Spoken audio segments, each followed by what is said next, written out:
교황들 이 뭐 교황 만든 거는 2시간에 요한복음을 다 해야 되기 때문에 일일이 막 같이 성경책 펼쳐가면 시간 너무 많이 걸릴 것 같아서 미리 필요한 것들만 짤막하게 만들어 놓았습니다. 교황 보시면서 요한복음에 대한 전체적인 구조 그리고 중심적인 내용 흐름 이런 것들이 어떻게 전개되고 있는지 한번 확인해 보도록 하겠습니다. 본서의 기자 및 기록 연대 이런 거는 뭐 이렇게 쭉 나와 있는 내용들을 보시면 되고, 요한복음이 가지고 있는 그 주제, 목적, 그리고 그 주제와 목적에 따르는 내용이 어떻게 구성되어 있는지, 이걸 먼저 이제 서론적으로 좀 확인을 해보도록 하겠습니다. 이 사복음서의 특징은 전부 다 예수가 누구인지에 대한 증거입니다. 그러니까 신약 성경 전체도 마찬가지예요. 신약 성경 전체도 예수 그리스도, 그러니까 요셉의 아들 예수는 바로 기름 부음을 받은 그리스도다. 우리는 기도할 때도 예수 그리스도의 이름으로 기도합니다. 일반적으로는 뭐 예수 그리스도에 대해서 이렇게 큰 구분 없이 뭐 사용하는 경우가 많이 있는데, 예수라고 하는 것은 구원자라는 뜻이고 그리스도라는 말은 기름 부음을 받은 자라는 뜻입니다. 그러니까 특별히 이 기름 부음을 받았다는 것은 구약에서 선지자, 왕, 제사장에게만 기름을 부었던 구약 유대교의 전통이 있습니다. 이것이 바로 왜 그런 사람들을 세울 때 기름을 부었나 하면은 그리스도가 기름 부음 받은 자라는 분이기 때문에 바로 기름 부음 받은 그리스도를 보내시기로 언약한 것이 구약에서 선지자, 왕, 제사장의 직분을 통해서 기름을 붓는 거죠. 그래서 이 신약 성경은 신약 지난번에도 뭐 구약에 대해 잠깐 말씀을 드렸습니다만은 신구약 그 성경 전체는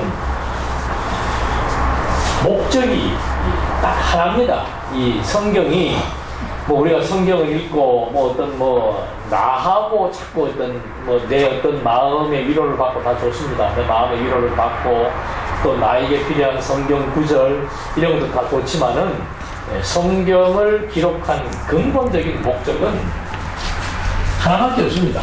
하나님 살아 존재하신다.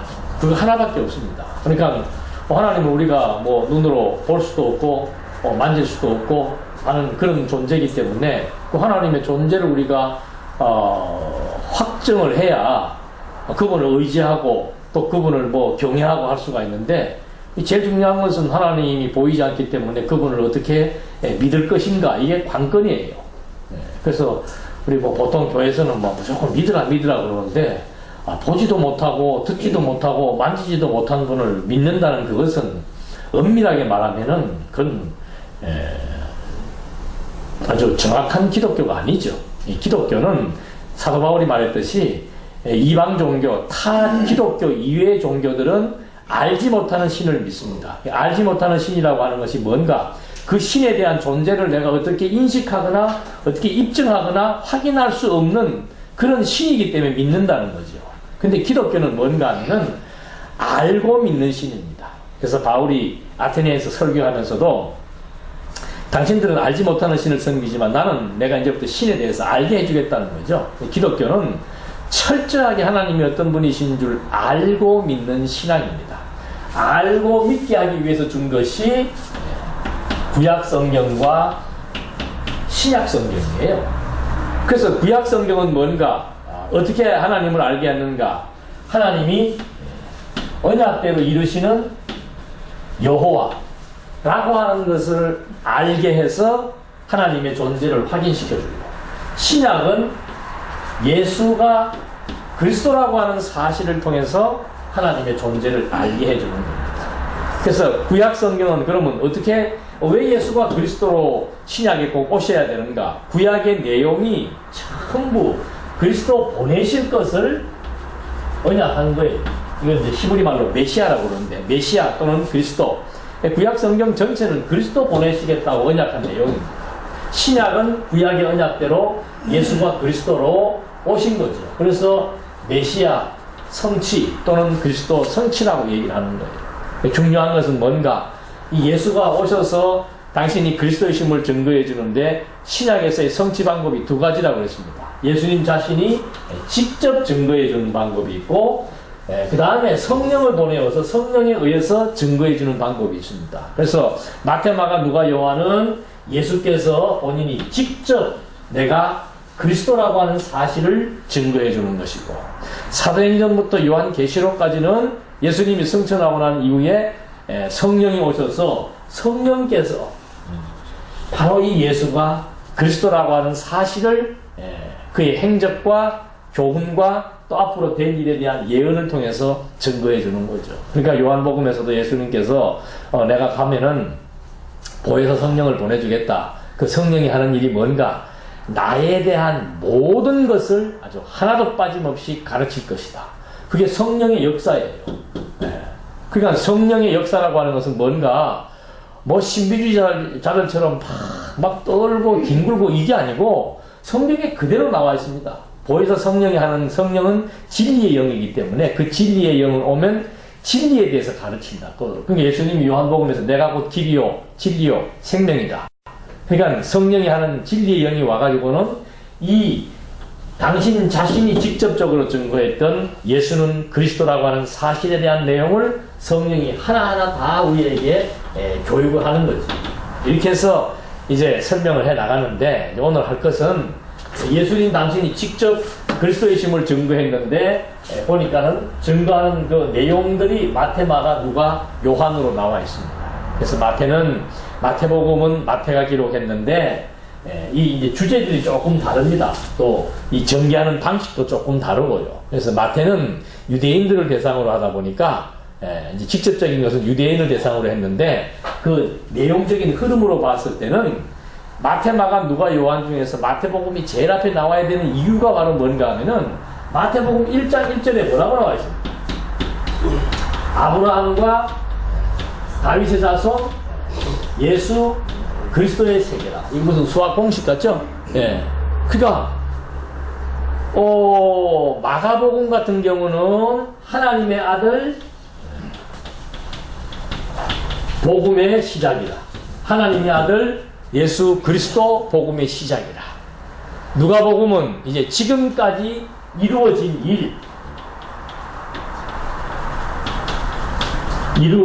일 또는 뭐 이루어진 사실 이렇게 전개되고 있고, 요한복음은 어떻게 나옵니까?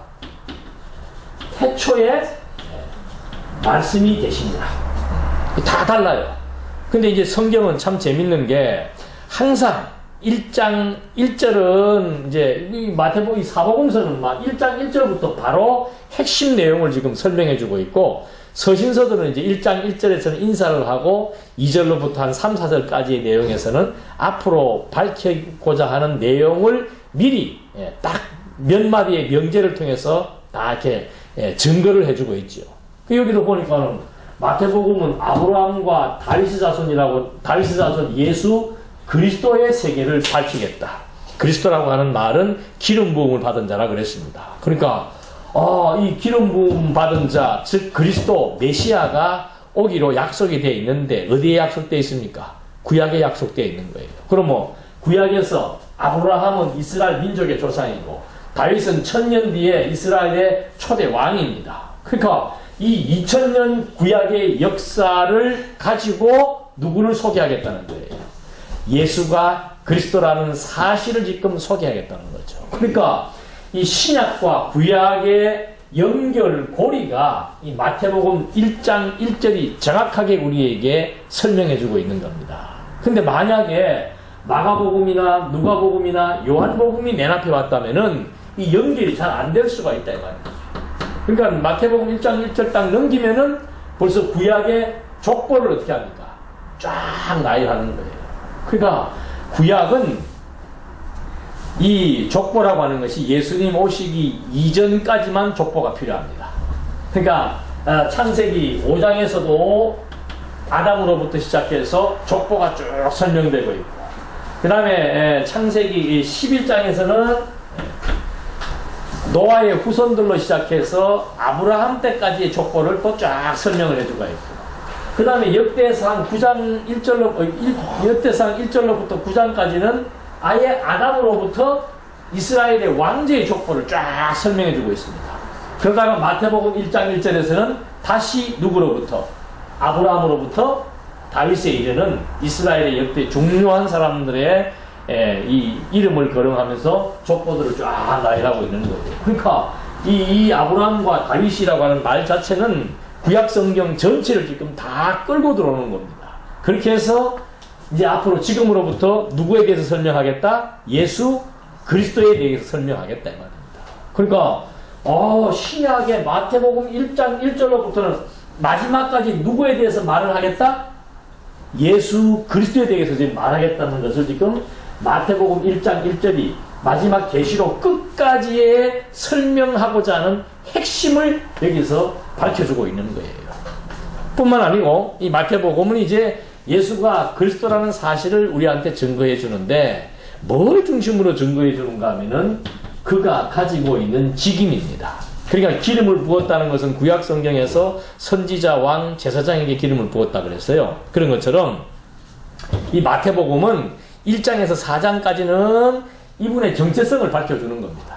이 사람이 왜 그리스도인지 그의 족보, 잉태 방법, 출생 장소, 피난 장소, 피난 갔다가 다시 돌아오는 장소, 그리고 그의 성장 과정 전체적인 전부 다가 전부 구약의 선지자의 예언에 근거해서 아브라함과 다윗 사손으로 왔고 처녀의 몸에서 성령으로 잉태를 했고 베들레헴에서 출생을 했고 애굽으로 피난을 갔고 나사로로 다시 이제 또 이주를 했고 이런 식의 모든 자세한 내용들을 구약의 예언의 기초에서 밝혀주고 난 다음에 이는 진짜로 참 선지자이다.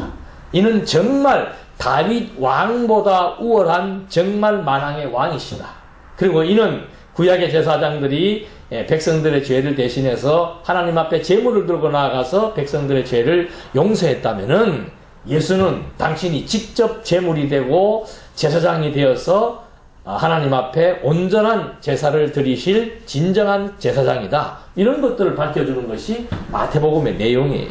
그러니까 마태복음은 예수가 그리스도라는 사실을 당신이 지니고 있는 직임을 통해서 증거해 주는 것이고 마가복음은 또 마가복음 1장 1절에서 미리 또 다 선언해 줍니다. 하나님의 아들 예수 그리스도 복음의 시작이다. 그러니까 마가복음은 누구에 대해서 말하는 겁니까?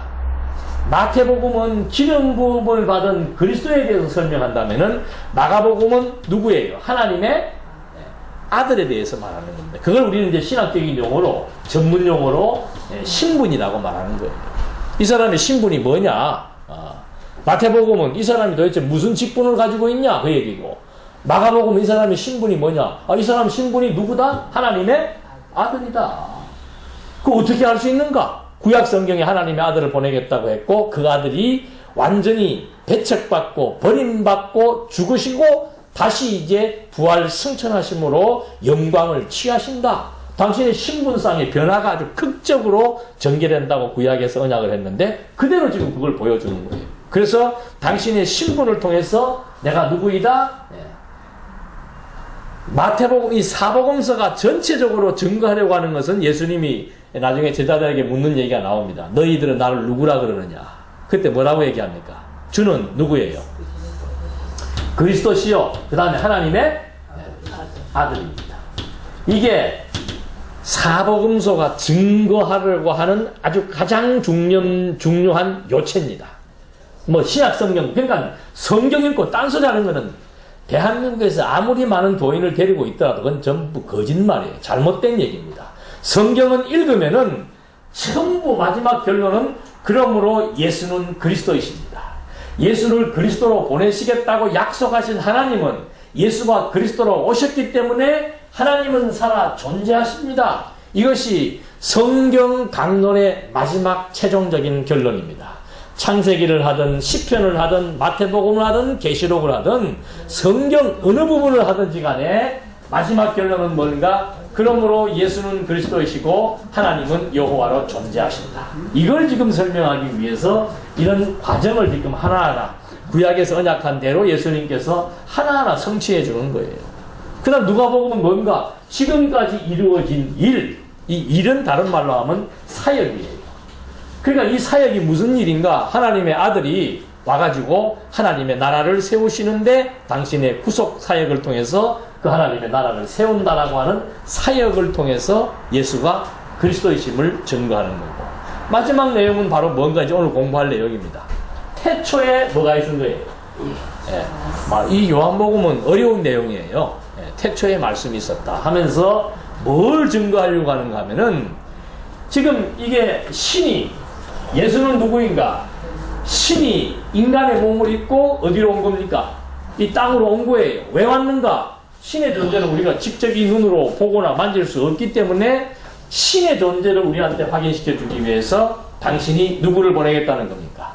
당신의 아들이신 예수를 그리스도로 보내시겠다고 구약성경 전체가 언약하고 있어요. 그걸 그대로 성취해서 이 땅에 왔는데, 자, 여기는 구약에서 언약한 기름 부음 받은 직임을 통해서 예수가 그리스도시요 하나님의 아들이심을 증거했고, 마가복음에서는 바로 당신이 하나님의 아들이라고 하는 신분을 제시해 줌으로 말미암아 그리스도시요 하나님의 아들임을 증거했고, 누가복음은 하나님의 아들이 하시는 그 일, 사역, 하나님의 나라를 완성하시는 사역을 통해서 당신이 하나님의 아들이니까 무슨 일 하는 거예요? 하나님의 나라 세우는 거예요. 세상 왕이야, 세상 나라 통치해 나가지만은 하나님의 아들이기 때문에 하나님의 나라를 완성하는 거죠. 그러니까 마지막에 십자가에 그 달리기 직전에 빌라도가 재판할 때도 당신 진짜 유대인의 왕이냐? 그러니까는 그래, 내가 왕이다. 내 나라는 너희 나라하고 다르다.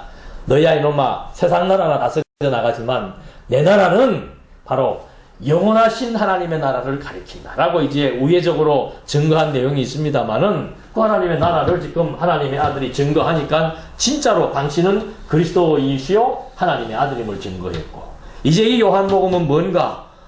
요한복음이 바로 하나님 당신을 지금 증거하기 위해서 아들을 보낸 거예요.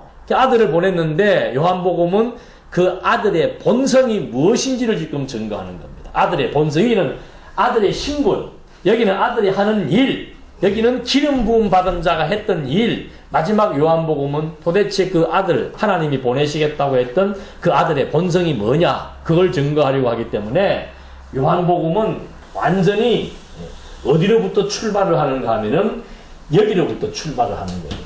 그래서 태초, 자, 오시기는 이렇게 십자가를 통해서 이제 예수가 이 땅에 인간의 몸을 입고 오셨는데, 이 나타난 이 예수, 마태복음은 예수에 대한 기원을 어디로부터 찾는 겁니까? 아브라함이라고 하는 유대의 조상으로부터 예수의 기원을 찾았다면은, 요한복음은 예수의 기원을 어디 찾는가 하면은 여기로부터 찾는 거예요. 영원하신 하나님, 영원한 본질의 세계. 그러니까 이게 이제 지금 이 세계는 무슨 세계예요? 창조로부터 종말에 이르는 이 피조 세계는 본질을 드러내어서 보여주는 현상 세계예요. 그러니까 이 현상 세계라고 하는 것은 지금 우리가 살고 있는 세계고, 본질의 세계는 이 눈으로 보이지는 않지만은 이 현상 세계가 어디로부터 나오는 겁니까? 여기로부터 나오는 거예요. 그러니까 그 바울이 그러잖아요. 나타난 것은 보이지 않는 것으로 말미암는다. 시간과, 여기 창조 아니에요. 시간과 공간과 이렇게 보이는 형상들을 통해서 나타나는 이 피조세계라고 하는 것, 현상계라고 하는 것은 아무것도 없는데 뭐가 툭 나타난 것이 아니고, 보이는 것은 보이지 않는 것으로부터 시작된 것이다. 그러니까 창조와 종말이라고 하는 이 피조세계는 바울이 말한 대로 만물이 어디에서 나왔습니까? 예? 만물이 여기에서 나왔다. 주에게서 나왔고, 이 주로 말미암아 섭리해 나가고 결국은 종말을 통해서 주에게로 돌아간다 이 말이죠. 그래서 우리가 종말을 믿는 겁니다. 그러니까 이 피조물, 나타난 피조물의 특징은 뭔가 하면은 그 전도서 기자가 말하죠. 반드시 시작이 있으면 뭐가 있어요? 이거는 하나님 안 믿어도 다 알아요. 네. 사람이 날 때가 있으면 어떻게 해요? 죽을 때가 있지요. 만날 때가 있으면 헤어질 때가 있고, 슬플 때가 있으면 기쁠 때가 있고. 그러니까 다 이 피조세계, 해 아래 모든 세계는 전부 다 뭐가 있습니까? 때가 있는 거예요. 시작과 끝이 있단 말이죠. 그러면 내 개인도 내가 출생할 때가 있었으면은 사망할 때가 있는 것이고, 이 우주도 시작할 때가 있었으니까 반드시 언제가 와요? 끝날 때가 오는 거예요. 그럼 끝나면 없어지는가? 예? 이 피조 세계가 끝나면 없어지는가? 여러분들도 그러면 내가 이거 죽으면 내가 없어지는가? 어때요? 보통은 죽으면 다 어떻게 된다 그래요? 없어진다고 보통 생각들 하잖아요. 그래서 우리는 예수 믿는 이유가 뭔가 하면은 없어지진 않고 죽으면 어디 간다? 천당 간다. 근데 천당이 어디가 있어요? 어디에? 어디에 있습니까? 천당에. 그게 이게 참 이 기독교가 이게 어떻게 보면 이게 황당한 것 같기도 하고 이 뭔지가 가늠할 수 없는 부분들이 참 많습니다. 종말이 온다 그랬고 또 개인이 죽는 건 알겠는데 이 죽고 난 뒤에 내 영혼이 어떻게 되는지도 이게 참 심상치가 않고 정말 이거 죽고 나면 어디로 가는지 이런 것들이 이제 핵심이에요. 그래서 요한복음에서는 완전히 이 본질에 대한 세계를 우리들에게 가장 확실하게 설명해 준다고 보는 것이 요한복음입니다. 왜냐하면 예수의 본성이 바로 무엇이기 때문에 영원하신 하나님이기 때문에 영원하신 하나님이라고 하는 것은 바로 이 본질의 세계를 의미하는 거예요. 본질의 세계. 그러니까 이 본질의 세계를 우리한테 소개해 줌으로 말미암아 정말 예수가 누구이시다? 진짜 이 사람은 하나 신의 아들이다. 육체를 입고 왔지만은 신의 아들이다. 그걸 지금 우리한테 확인시켜 주는 겁니다. 이 신의 아들인 것을 알 수 있는, 가늠할 수 있는 가장 좋은 방법은 뭐겠습니까? 신의 아들이라고 하는 사실을 신의 아들이 아니고서는 할 수 없는 일이 사이비들이 많이 흉내는 내는데 이거는 흉내를 못 내요. 죽은 사람 살리는 거. 죽은 사람 살리기 전에 자기가 먼저 뭐 하는 거예요? 죽었다가 사는 거. 그러니까 사이비 종파, 사이비 그 지도자를 뭐라고 얘기하지? 교주. 교주들한테 확인하려고 그러면 한번 네 스스로 한번 죽었다가 한번 살아나봐라 그러면 돼. 이 요새 그 신천지 나오잖아요. 신천지 그 이만희 교주도 자기는 죽었다가 부활한대요. 그래가지고 그 형무소에 잡혀갔을 때도 기자가 가가지고 당신 진짜 죽었다가 부활합니까? 그러니까 나는 그렇게 가르친 적 없다고 또 거기서는 거짓말하는 게 MBC 보도에 나오던데 이 지금 인간에게 신의 존재를 알려주는 가장 확실한 방법은 스스로 죽고 스스로 살아나는 겁니다. 창조로부터 지금까지 그런 일을 시행한 분은 한 분도 없습니다. 그래서 예수께서 이 본성, 내 본성은 영원한 하나님이라고 하는 사실을 지금 증거하기 위해서 당신이 신의 속성을 가지고 여기 온 거예요. 그게 신성입니다. 신의 속성을 증거할 수 있는 유일한 방법이 뭔가 하면은 로마서 1장 3절에 나와 있어요. 그는 이 사람에 대한 정체를 바울이 설명을 하는데 그는 육신으로는 다윗의 혈통으로 왔고 그의 육체는 다윗의 후손이라 왕손이라 그 말입니다. 근데 성결의 영으로는 성결의 영이라고 하는 것은 바로 거룩한 영, 신성을 가리치는 겁니다. 그가 신이라는 증거는 무엇으로 알 수 있는가? 신의 아들이라는 증거는 무엇으로 알 수 있는가? 그가 죽음에서 부활하사 하나님의 아들로 인정되었다 그 말이죠. 그래서 이 요한복음에서의 핵심은 뭔가 하면은 계속해서 나는 부활이요 생명이다. 그래서 이 요한복음 초반부에 나오는 것이 뭔가 하면은 거기 지금 교환대로 나와 있습니다만은 태초에 말은 말이죠. 태초에 태초라고 하는 말은 일의 시작을 말하는 것이 아니고 그 헬라어 원어에 보면 아르케라 그래서 근원을 말하는 겁니다. 근원. 태초에란 말은 지금으로부터 내가 근원을 설명하겠다 이 말이죠. 태초에 뭐가 있었다? 말씀이 있었다. 말씀의 근원을 지금 말하겠다. 자 보십시다. 태초에 말씀이 있었다. 이 말씀은 곧 누구예요? 하나님이다. 근데 그 하나님이 뭐 하셨다? 창조했다. 이분으로 말미암아 모든 것이 다 만들어진 것이다. 창조 설명합니다. 그 다음에 그에게 뭐가 있었다? 창조한 창조주에게 뭐가 있었다? 다시 말하면 창조는 무엇으로 했다 그 말이에요? 생명으로 했다 이 말입니다. 그래서 이 태초의 말씀으로부터 시작되어지는 내용을 연결을 하면은 지금 이분을 설명하는 겁니다. 인간의 몸을 입고 여기 오신 예수는 자 그의 근원을 살펴보니까는 말씀으로 뭐였다? 말씀의 뭐다? 근원이신 예수다. 그분은 창조의 근원이신 예수다. 그리고 그분은 마지막으로 뭐예요? 생명의 근원이신 예수다. 당신이 생명의 근원이니까 마음대로 죽고 어떻게 해요? 그래서 바울이 성경대로 죽고 성경대로 부활하사라고 하는 말입니다. 생명의 근원으로 오셨다. 이 생명이 사람들에게는 뭐가 되는 거예요? 빛이 되는 거예요. 빛의 반대는 뭡니까? 어둠이죠. 어둠이란 말은 죄와 사망으로 말미암아 죽어버린 상태를 말하는 거죠. 그러니까 당신이 생명의 근원으로 와서 그걸 증거하는 방법이 뭔가 하면은 부활을 통해서 증거해 주고 난 다음에 그 부활의 생명의 기운을 이제 어둠 가운데 죽은 자들에게 뭐 하는 겁니까? 비춰주는 거죠. 그게 거듭나고 중생시킨다 이 말입니다. 그래서 세례 요한이 그러잖아요. 나는 여러분들에게 물로만 세례를 준다. 물세례의 의미는 뭔가? 하나의 의식에 불과한 것이다.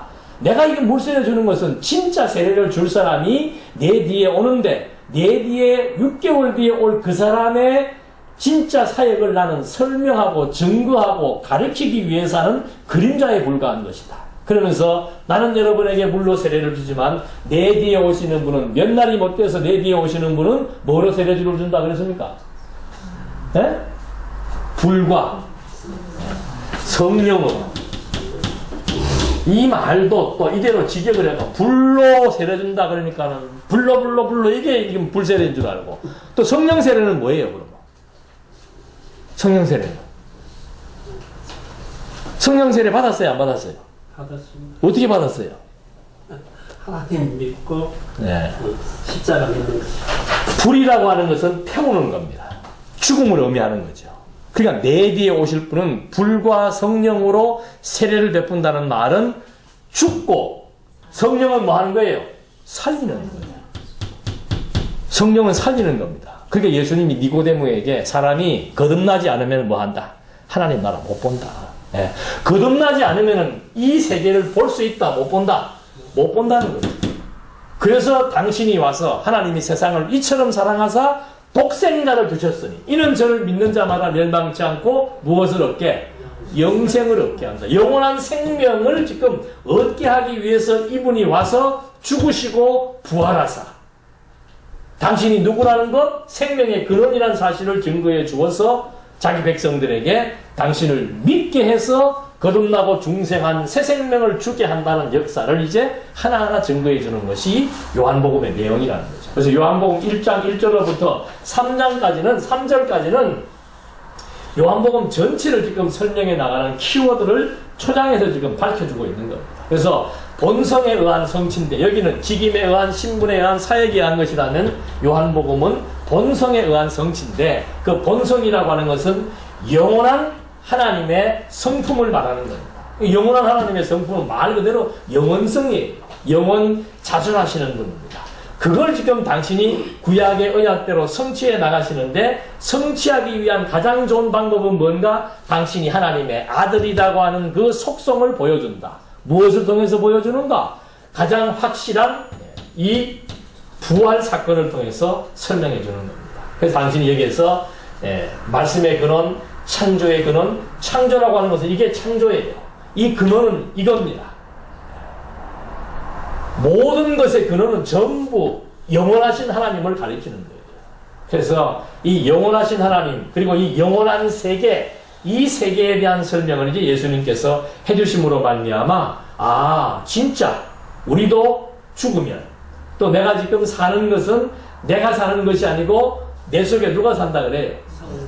성령 그리스도의 생명이 내 속에 지금 살아있는 거예요. 그게 무슨 말을 의미하는 건가? 이게 이제 요한복음을 공부하면서 하나하나 다 설명이 되는 거죠. 요한복음에는 참 어려운 용어들이 많습니다. 내가 아버지 안에, 너희가 누구 안에? 내 안에. 내가 또 너희 안에. 이게 막 혼란스러운 용어 개념들이 많은데, 그게 이제 이거로부터 하나하나 정리가 되기 시작하면은, 아, 예수님께서 왜 그 말을 했고, 왜 그런 형식으로 전개해 나가는가. 그러니까, 당신의 본성을, 영원하신 본성을 증거하기 위해서 여기에 왔으니까, 요한복음을 쓸 때 어떤 방식으로 쓰는가 하면은 모든 내용들을 설명할 때마다 여기와 여기에 관계를 통해서 설명해 주는 거예요. 그래서 잘 이해하기 쉽도록 하기 위해서 이분을 아버지라고 묘사를 합니다. 그리고 당신을 아들로 묘사를 하는 거예요. 그래서 여러분들 그 나눠드린 교환해 보면은 요한복음의 서술 형식은 뭔가? 관계 중심이다. 그게 무슨 관계를 말하는가? 내가 어디로부터 왔고 아버지께로부터 왔다가 아버지가 나에게 맡긴 모든 일들을 다 이루시고 어디로 가는 거예요? 다시 아버지께로 간다. 그래서 요한복음의 내용은 아버지께로 왔다가 아버지께로 가는 내용이기 때문에 요한복음 1장으로부터 11장까지는 하늘로부터 오신 예수, 12장부터 마지막 21장까지는 다시 하늘로부터 가시는 예수. 그러니까 아버지께로 왔다가 예수님이 일 다 마치시고 뭐라고 말씀하십니까? 다 뭐 했다?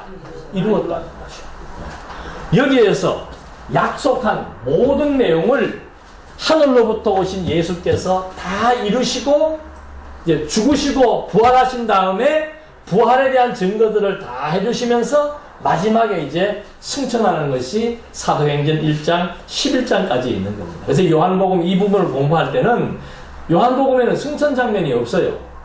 그런데 요한복음의 핵심 내용은 뭔가 하면은 왔다가 간다고 얘기했단 말이죠. 그래서 가는 장면을 보니까 바로 그 다음 장에 넘기니까 사도행전 1장 11절까지 해서 너희가 본 그대로 이제 딱 올라가고 있는데 그때 천사가 뭐 이렇게 놀래냐. 너희가 본 그대로 이분은 다시 어떻게 한다.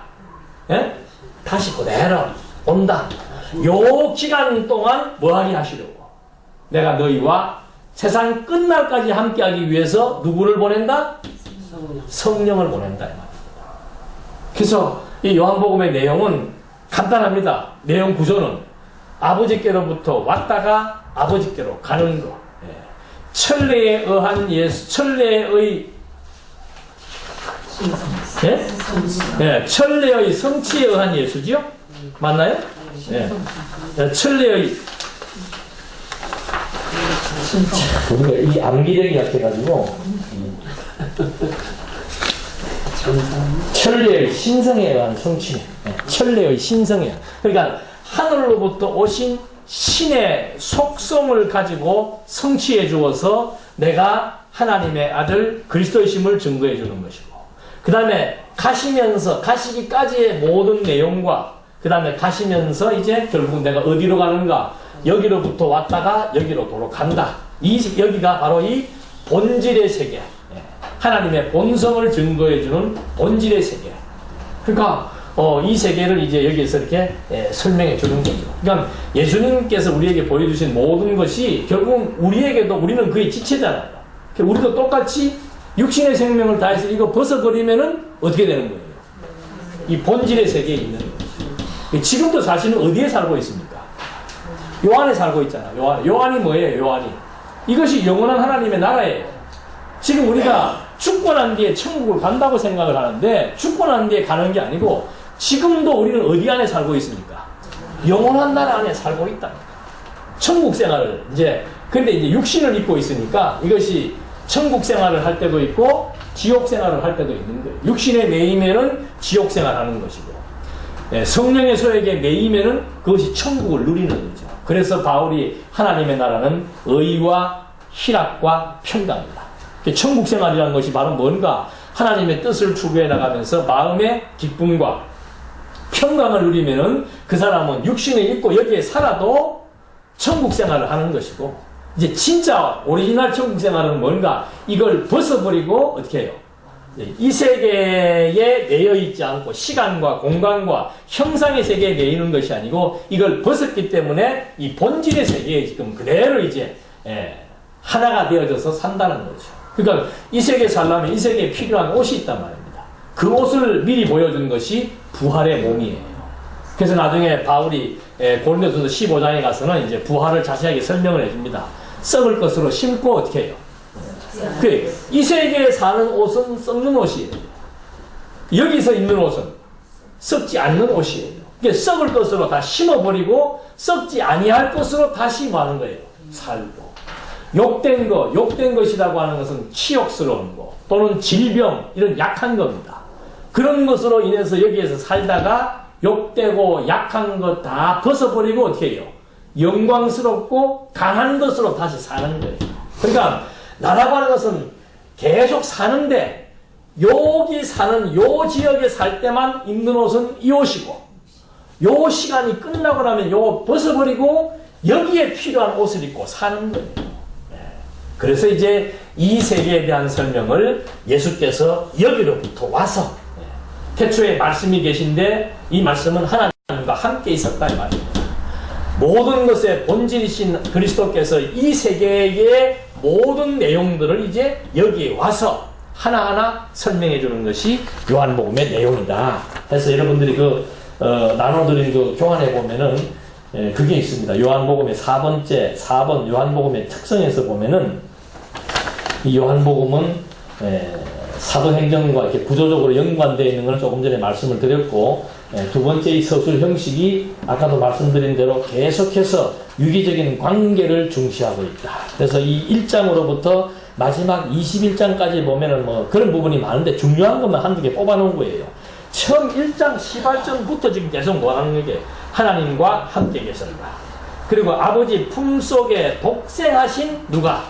하나님이 나타나셨다. 그러니까 여기에 인간의 몸을 입고 나타난 이 예수는 밑도 끝도 없이 오신 분이 아니고 영원한 분으로서 영원히 존재하시던 그분이 바로 여기에 오신 것이다. 그러니까 계속해서 하나님 아버지와 자신과의 관계를 통해서 온 것, 장소성, 그 다음에 내가 해야 될 일, 내가 와야 되는 이유 이런 것들을 전부 여기와 연관지어 설명하고 있는 것이 이제 계속해서 이 아버지와 아들의 관계를 통해서 설명되고 있습니다. 그래서 1장에서 그 설명을 해주고 전체가 다 나와 있는데 마지막 여기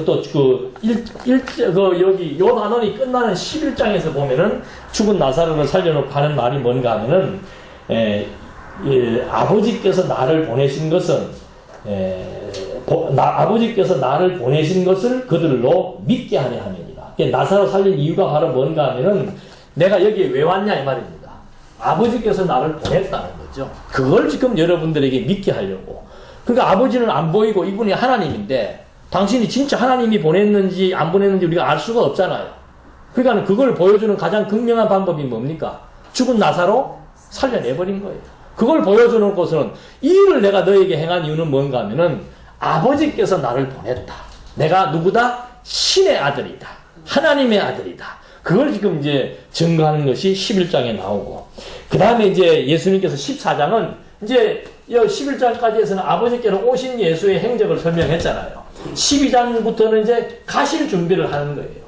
그러니까 예수님이 제자들에게 나 좀 있으면 간다 그러니까 제자들이 두려워할 거 아닙니까? 그래서 제자들을 위로하면서 하시는 말씀이 뭔가 하면은 그게 14장에 나옵니다.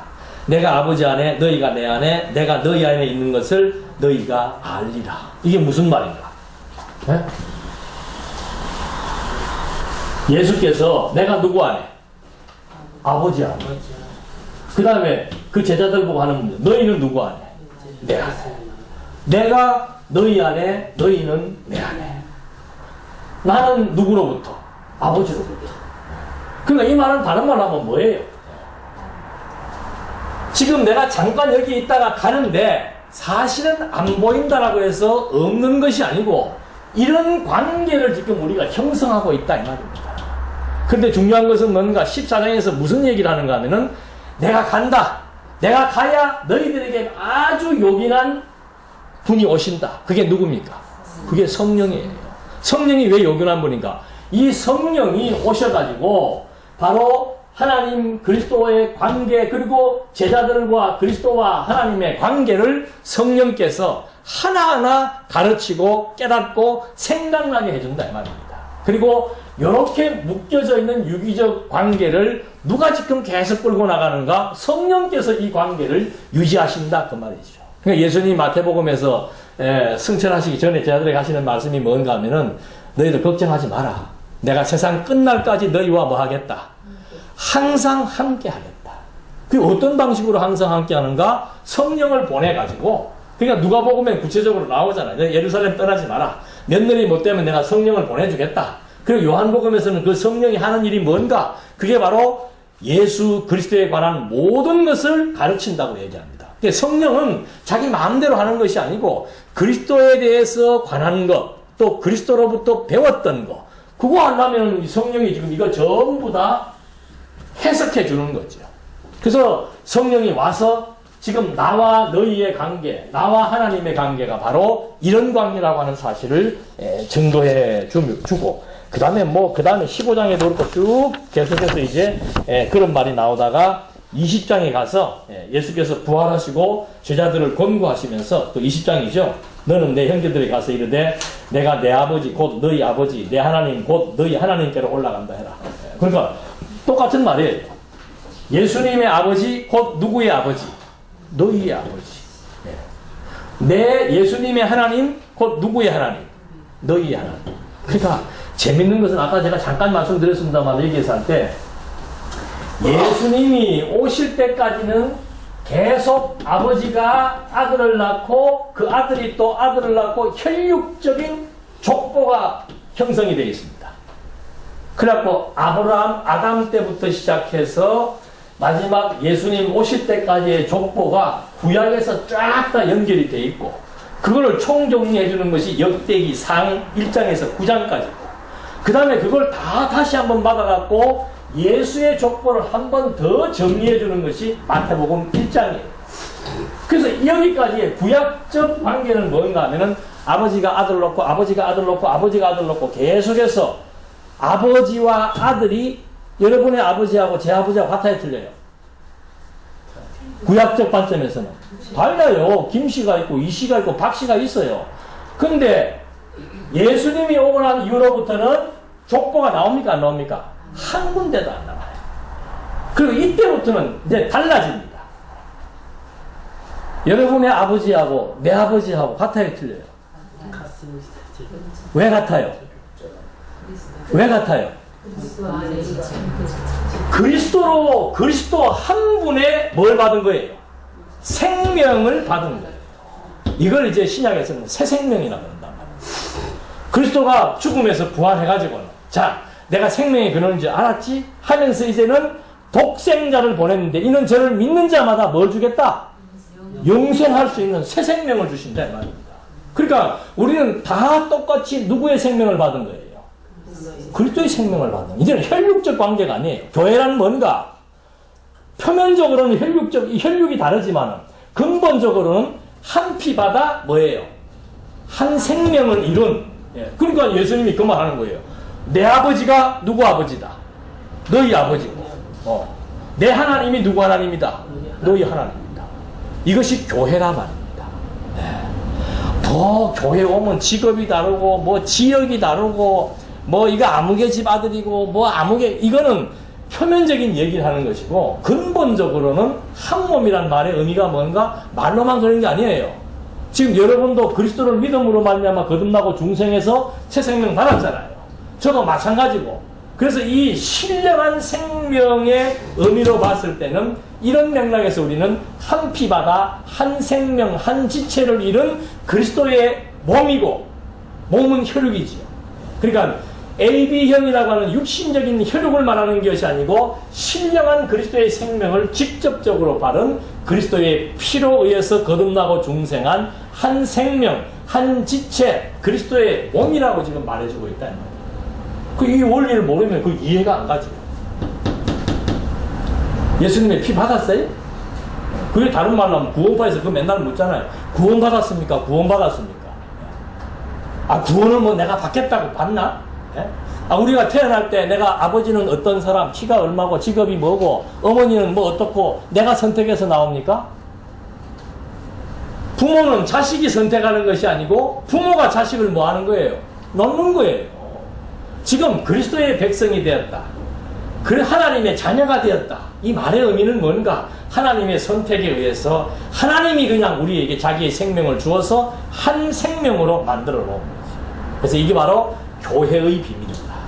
남편과 아내, 가정이라고 하는 것은 그리스도와 교회에 대한 비밀이다. 그 말의 의미도 육신적인 혈육적 관계도 남편과 아내가 한 몸이 되어서, 이 말은 뭐예요?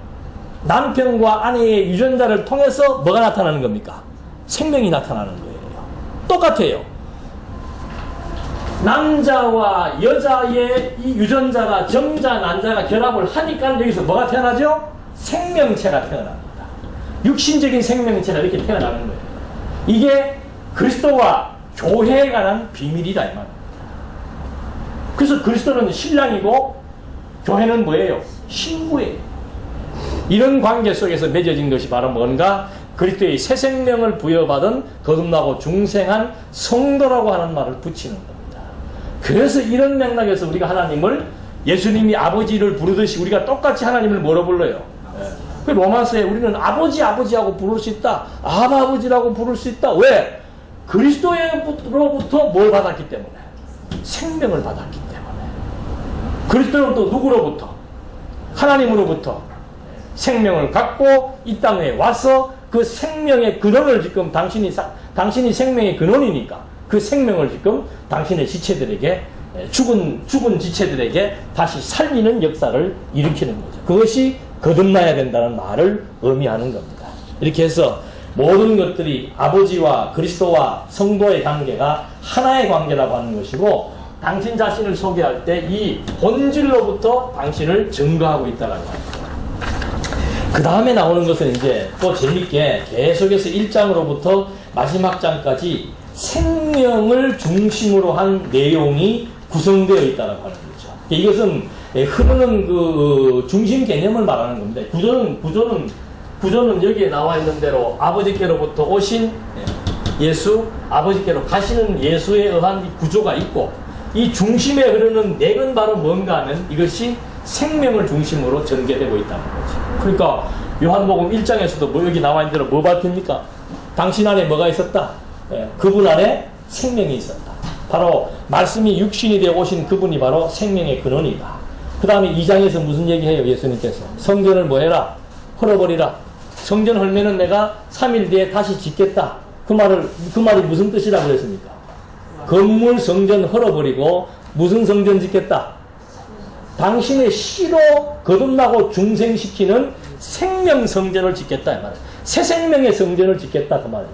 그걸 지금 벌써 2장에서 암시를 하면서 예시해 주는 거죠. 그러고는 3장에서 니고데모에게 직접적으로 얘기합니다. 사람이 거듭나지 않으면 하나님 나라 볼 수도 없다. 하나님 나라 백성이 될 수 없다. 그러면 어떻게 거듭나는가? 독생자를 주었는데 저를 믿는 자마다 무엇을 준다? 새 생명, 영생의 생명, 영원한 생명을 주신다. 그러면서 4장에 넘어가서 또 뭐가 나와요? 사마리아 여인에게 물 한 잔 달라고 해놓고서는 네가 주는 물은 먹으면 또 목마르고 먹으면 또 목마르지만 내가 주는 물은 영원히 목마르지 않는 생명수다. 그거 4장에서 말해주는 겁니다.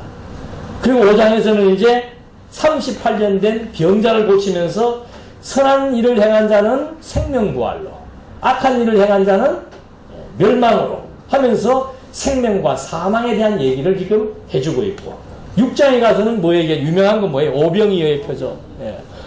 이 마테마가 누가에서도 똑같이 오병이어가 나옵니다. 그런데 마태는 선지자가 오병이의 표적을 행했는데, 마태는 선지자가 구약의 예언대로 자기 동족에게 배척받는다는 차원에서 설명을 하고 있고, 마가복음에서는 구약의 예언대로 하나님의 아들이 자기 동족에게 배척받고 버림받는다는 맥락에서 오병이어를 설명하고 있고, 누가복음에서는 하나님의 아들이 이런 권세가 있다는 것을 보여주기 위해서 오병이어를 행하고 있는데, 요한복음에서는 어떻게 해요? 제자들은 그 떡 보고 무슨 떡을 생각하는 겁니까? 오늘도 떡 해오셨는가? 떡만 보면 무슨 생각하는 거예요? 먹는 것만 생각하는 거예요. 야, 우리 스승님 대단하다. 우리 지금 배고픈데 뭐 만들었다? 보리떡 5개하고 물고기 2마리 가지고 5,000명이 먹고 남도록 만들었다. 거기에 관심이 갖는 거죠. 그래서 예수님께서 정신들 좀 차리고 내가 하는 말의 핵심은 뭔가 이 떡을 먹는 게 중요한 것이 아니고 이 떡을 통해서 무엇을 알라? 내가 바로 생명의 떡이라 이 말이에요. 그래서 6장에서도 생명의 떡을 말해주고 있고 뭐 7장의 초막절 교훈에서는 거기 도표에 나와 있는 대로 나를 믿는 자에는 생수의 강이 흐른다. 생명수의 강이 흐른다.